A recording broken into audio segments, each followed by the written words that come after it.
Tushuninglar, jon ukalar, mashina minib tirishlik qilayotgan, mashina minib yurgan birodarlar tushuninglar.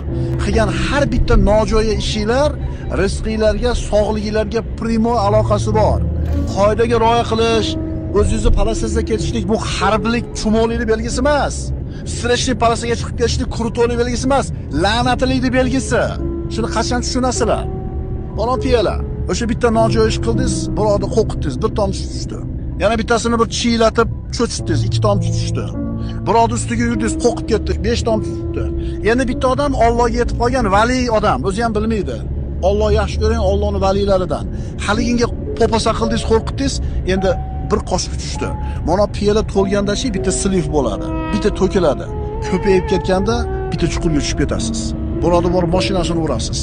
Borib stolbani urasiz. Qayoqdan keldi bu musibat? Sen o'zing so'rab olding bu musibatni. Tushuninglar jon ukalar, mashina minayotganda Allohdan qo'rqinglar.